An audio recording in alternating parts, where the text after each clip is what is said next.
አንዲት ሴት በየቀኑ ከባሏ ጋር በመኪና ወደ ቢሮዋ ትሄድ ነበር። ነገር ግን በመንገድ ላይ መኪናቸው በትራፊክ ወይም በቀይ መብራት ሲቆም አንዳንድ ነዳያኖች መኪናቸውን ይከቡት ነበር። ከነዚህም ነዳያኖች መካከል በጣም ንጹህ የሆነ አንድ ወጣት ልጅ ነበር። አንዳንዴ ፊኛ፣ አንዳንዴ ሜንት ቅጠል፣ አንዳንዴም የሮዝ አበባ ይሸጥ ነበር። እሱም መኪናቸው አጠገብ ይመጣ ነበር። እሱ በጣም ንጹህ፣ በጣም ምስኪን የሆነ ልጅ ነበር። ቀስ በቀስም የልጁ ጣፋጭ ቃላት የሴቲቱን ልብ መግዛት ጀመረ። ይህ ልጅ ግን አንድ ቀን ያልጠበቀው አደጋ ገጠመው። የኋላ ኋላ ግን ይህ ልጅ ማንም ሳይሆን ራሷ የወለደችው ልጅ መሆኑን አወቀች። ከወለደችው በኋላ የጣለችው የገዛ ልጇ ነበር።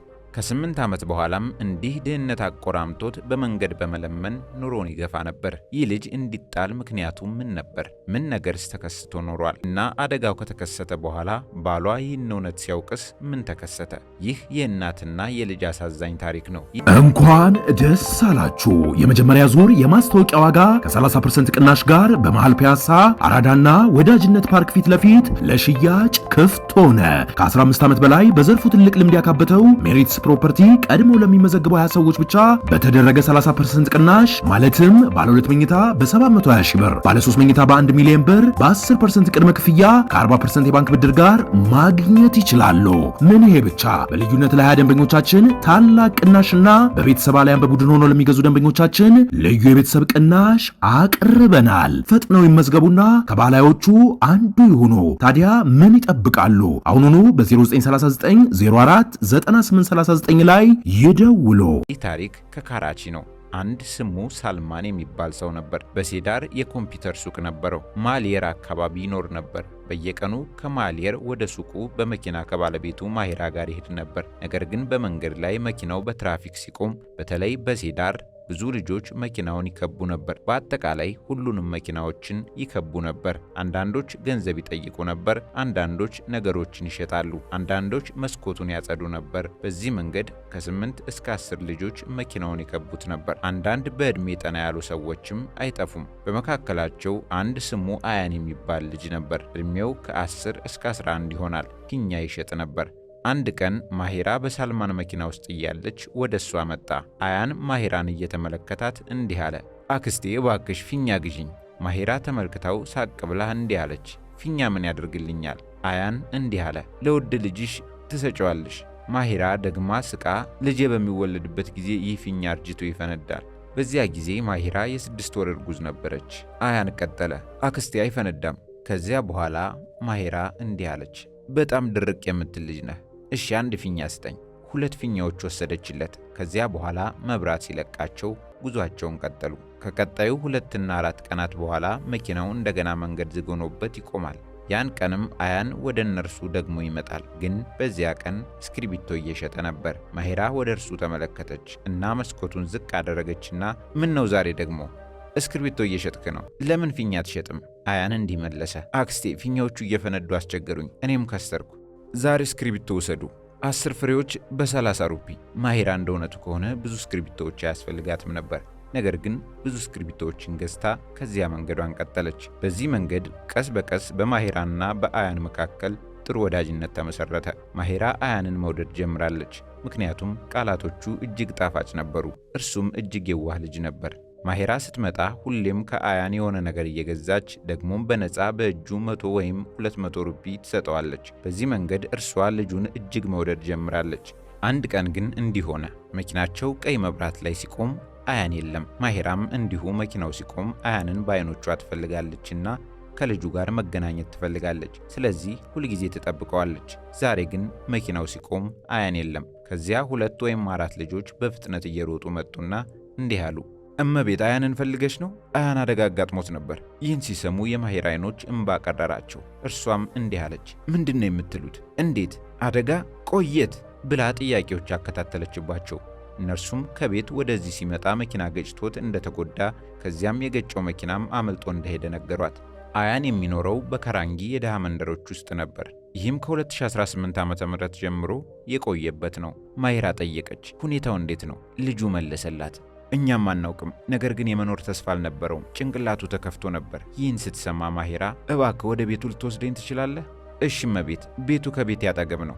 ማሂራም ሳልማን እባክህ እዚያ ወርደኝ። ልቤ ምንም አልተረጋጋም።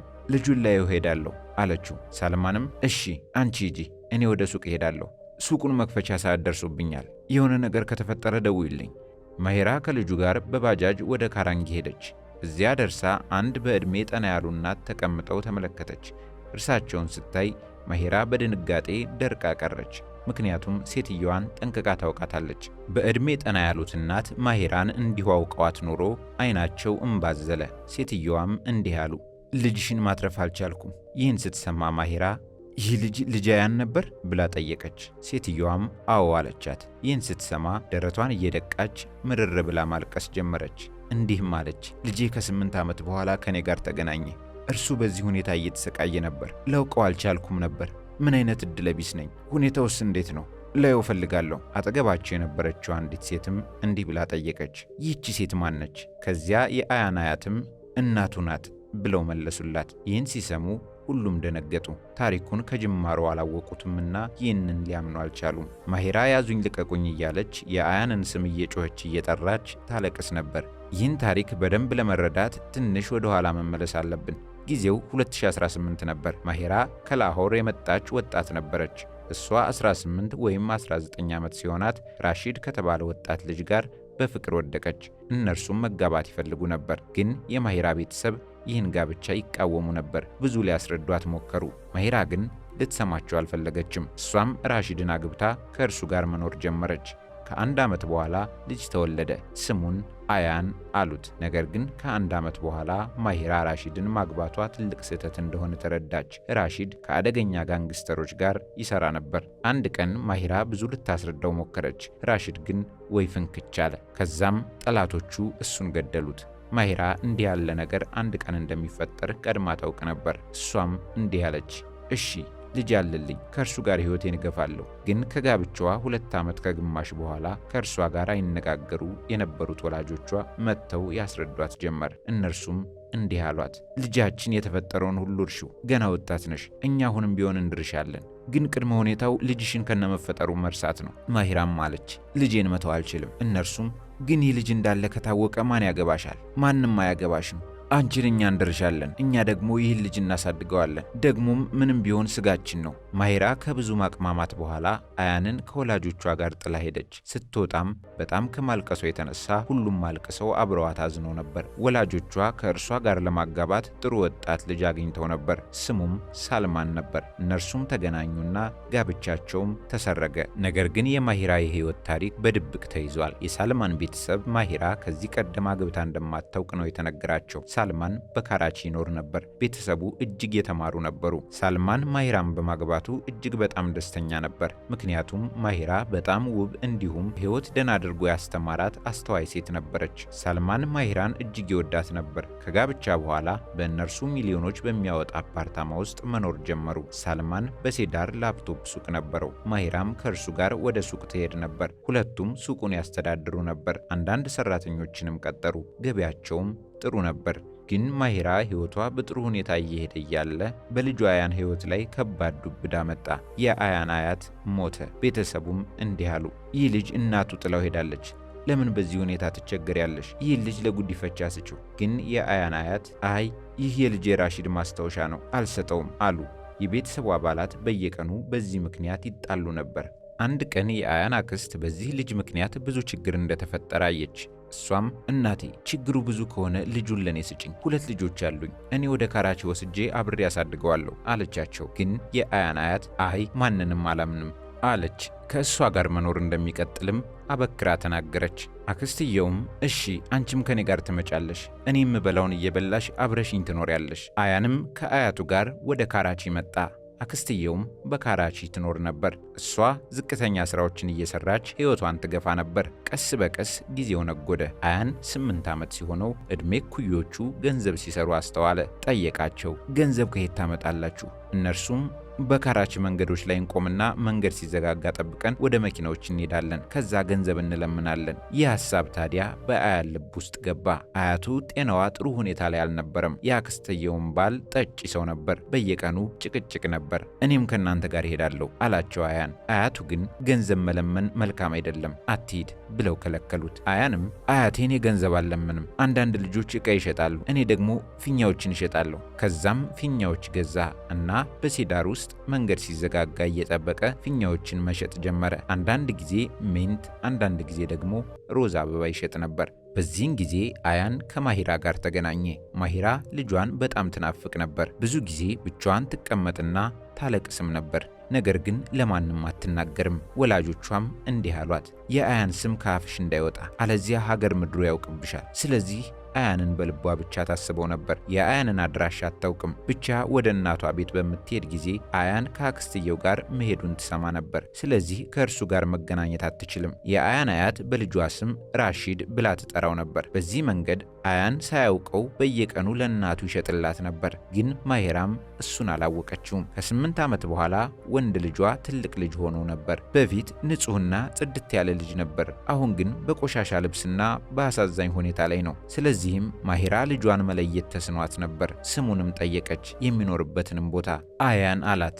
ከእናቱ አያት ጋር እንደሚኖርም ነገራት። ነገር ግን ማሂራ ልታውቀው አልቻለችም። በዚያ ቀን ማሂራ ወደ ካራቺ በሄደች ጊዜ አያንንና አያቷን ስታይ በልቧ ጥርጣሬ አደረባት። ይህ ልጄ ነው ብላ ግራ ተጋባች። አያቱም በዚያን ጊዜ እርሷን አወቀቻትና አዎን ይህ ልጅሽ ነው፣ አያን አደጋ ደርሶበታል። ማሂራ በጩኸት እያለቀሰች እንዲህ አለች፣ የት ነው? ወደ እሱ ውሰዱኝ። አያትየውም ወደ ሆስፒታል ወስደነዋል። አክስትየውም ያለበትን ሁኔታ አታውቅም፣ እጅግ ከባድ ጉዳት ደርሶበታል አሉ። በአካባቢው ያሉ ሴቶችም እንዲህ አሏት፣ ነይ እኛ እንወስድሻለን። እነርሱም ወደ ጄና ሆስፒታል ወሰዷት። እርሷ ወደ ሆስፒታል በደረሰች ጊዜ አክስትየውም ማይታት እንባ እየተናነቃት እንዲህ አለች፣ ሁኔታው እጅግ ከባድ ነው፣ ዶክተሩም ተስፋ የለውም ብሏል። ማሂራም እንዲህ አይሆንም፣ እባካችሁ ጥሎኝ እንዳይሄድ ጸልዩ። ከ4 ወይም 5 ሰዓታት በኋላ ምንም ዜና አልነበረም። አያን በአይሲዩ ውስጥ ነበር። በዚህ ጊዜ ሳልማን በተደጋጋሚ ይደውላል። አንድ ጊዜ ማሂራ ስልኩን አነሳችና እንዲህ አለች፣ ሳልማን ይህ ልጅ የመዳን ተስፋ የለውም፣ እባክህ ይቅርታ፣ ዛሬ መመለስ አልችልም። ሳልማን በቁጣ እንዲህ አላት፣ ምን እያልሽ ነው? ወደ ሆስፒታል ሄድሽ? ይህ ምን የሚሉት ነገር ነው? ይህ ልጅ ወላጆች አሉት፣ እነርሱ ይንከባከቡታል። ማሂራ ግን ልጇ እንደሆነ እንዴትም መንገር አትችልም ነበር።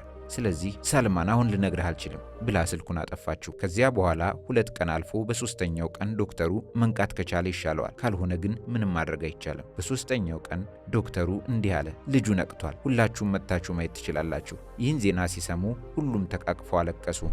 እንኳን ደስ አላችሁ! የመጀመሪያ ዙር የማስታወቂያ ዋጋ ከ30% ቅናሽ ጋር በመሃል ፒያሳ አራዳና ወዳጅነት ፓርክ ፊት ለፊት ለሽያጭ ክፍት ሆነ። ከ15 ዓመት በላይ በዘርፉ ትልቅ ልምድ ያካበተው ሜሪትስ ፕሮፐርቲ ቀድሞ ለሚመዘግቡ 20 ሰዎች ብቻ በተደረገ 30% ቅናሽ ማለትም ባለ 2 መኝታ በ720 ሺህ ብር፣ ባለ 3 መኝታ በ1 ሚሊዮን ብር በ10% ቅድመ ክፍያ ከ40% የባንክ ብድር ጋር ማግኘት ይችላሉ። ምን ይሄ ብቻ! በልዩነት ለ20 ደንበኞቻችን ታላቅ ቅናሽና በቤተሰብ አሊያም በቡድን ሆኖ ለሚገዙ ደንበኞቻችን ልዩ የቤተሰብ ቅናሽ አቅርበናል። ፈጥነው ይመዝገቡና ከባላዮቹ አንዱ ይሁኑ። ታዲያ ምን ይጠብቃሉ? አሁኑኑ በ0939 04 9839 ላይ ይደውሉ። ማሂራ በፍጥነት ሩጣ አያን አይኑን መግለጡን አየች። ከዛ እሱም እንዲህ አላት፣ አክስቴ መጣሽ? ማሂራም አንተ አስቂኝ የሆንክ ልጅ፣ እኔ አክስቴ አይደለሁም እናት ነኝ። ከዚያ በኋላ ግንባሩን ሳመችው። ዶክተሩም ብዙ መናገር የለበትም ልጁ አሁን ገና ነው የነቃው፣ አታድክሚው ብሎ አስቆማት። ለ3 ቀን ታዲያ ማሂራ ለሳልማን አልደወለችም፣ ስልኳንም አላበራችም ነበር። ሳልማን ጭንቅ ስላለው ወደ ካራንቺ ሄደ። ከዛም ሁሉንም ሰማ። ከዚያም ወደ ጄና ሆስፒታል ሄዶ ማሂራን እንዲህ አላት፣ እናንተ ሁላችሁም አታላችሁኛል፣ የኛ ግንኙነት እዚህ ላይ ያበቃል። ማሂራ ግን ምንም አላለችም። አፍራ ራሷን ደፍታ በዝምታ ትሰማው ነበር። ሳልማን ጥሏት ሄደ። ማሂራ ያላት አንድ ብቸኛ መጽናኛ የአያን ሕይወት መዳን ነበር። ከ1 ሳምንት በኋላ ዶክተሩ ቤት መመለስ እንደሚችል ነገራቸው። ማሂራ አያንን ወደ ካራንቺ ወስዳ መንከባከብ ጀመረች። ለሳልማን ስትደውል ቁጥሯን ብሎክ እንዳደረገው አየች። ከ10 ቀን በኋላ ሳልማን ከእናቱና ከእህቱ ጋር ወደ ካራንቺ መጣ።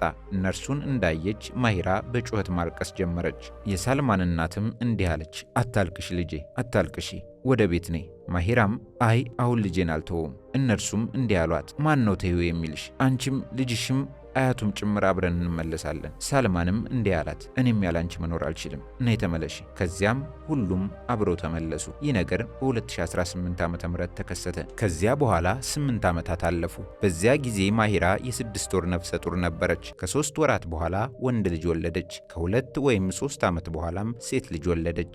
ዛሬ ሁሉም ጥሩ ህይወት እየኖሩ ነው። አያን፣ ማሂራ እና ወንድሙና እህቱ ሁሉም ደስተኞች ናቸው።